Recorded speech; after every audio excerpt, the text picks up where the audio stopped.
We will take a look at how to create categories, organize your bookmarks, pin from the internet, and how to repin items posted by other people. Each of your categories are going to focus on different topics or subject areas. Your categories are essentially your different boards. Going back to the example used earlier, these would be the various bulletin boards that you would put up on the wall in your home.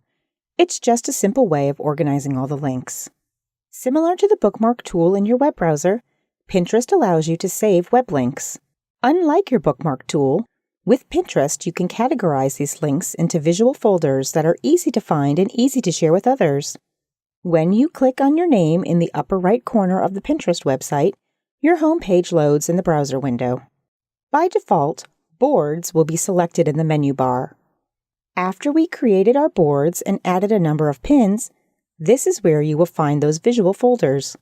In the previous lesson, we found the Create Boards and Create Private Boards feature. By clicking on Create a Board, you will be able to give your board a customized name, describe its contents, and assign it a category from the drop-down menu. Your board could be about anything that interests you. If you would like to change any of these details later, you could always come back to this area and edit your boards. Boards created in this top area can be found by other Pinterest users. If you would like to create a private board, make sure you are creating your board in the lower area of the screen. A secret board is one that you don't want others to see unless you send them an invitation. The secret boards are not visible to the public. For example, you may be planning a party with a friend. This would be a good way to share your ideas with your friend and only your friend. Start off creating a few boards and remember, it's easy to come back to this page and create more boards in the future. After you create a few boards, you can begin adding pins. There are two ways for you to begin adding pins to your boards.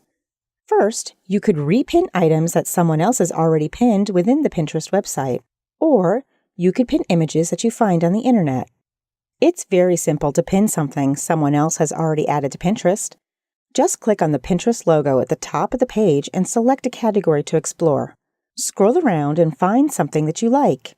You can either pin it right from that screen, or you can click on it and go to the detailed view. When you move your mouse over the image, you will see a few buttons appear. To add the item to your board, you will want to hit the Pin It button. The Email button lets you email the item to someone. If you select the Heart button, this means that you will like the item, but you are not saving it to your board.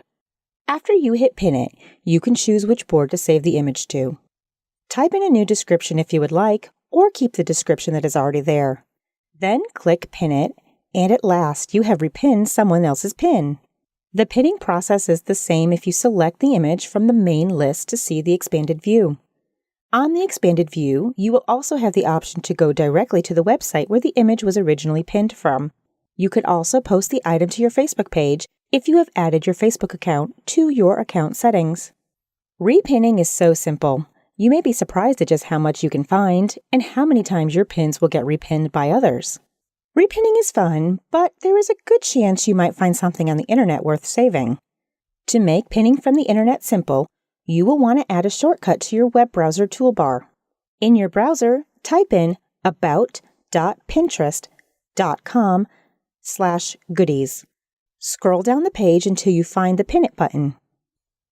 You will have the option to download and install a button for your web browser, or you may click and drag the link directly to your bookmark toolbar.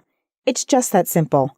Once your Pin It shortcut is in place, you will be able to quickly pin images from the internet. Let's say you find an interesting recipe and would like to save it for later. All you need to do is click on your new Pin It button, and it will bring up the images from that current web page. Choose the image you want to keep, and then select the appropriate board to save the image to. You could also add or change the description before you hit Pin It. It's just that simple. It will now be added to your board, and those that follow your boards will be able to see it as well. Just as you are following other boards, people will begin following your boards too. They may be friends you know or people you've never heard of. Unless your boards are set to secret, they are open for anyone to read. Each time you log onto Pinterest, you will see a red notification in the upper right-hand corner. This indicates that people are now following you, like your pins, or have repinned one of your items. When you click on the notification, you can scroll down the list to see who has found your pinned items. You may find it interesting to see who ends up following you, liking, and repinning your pins.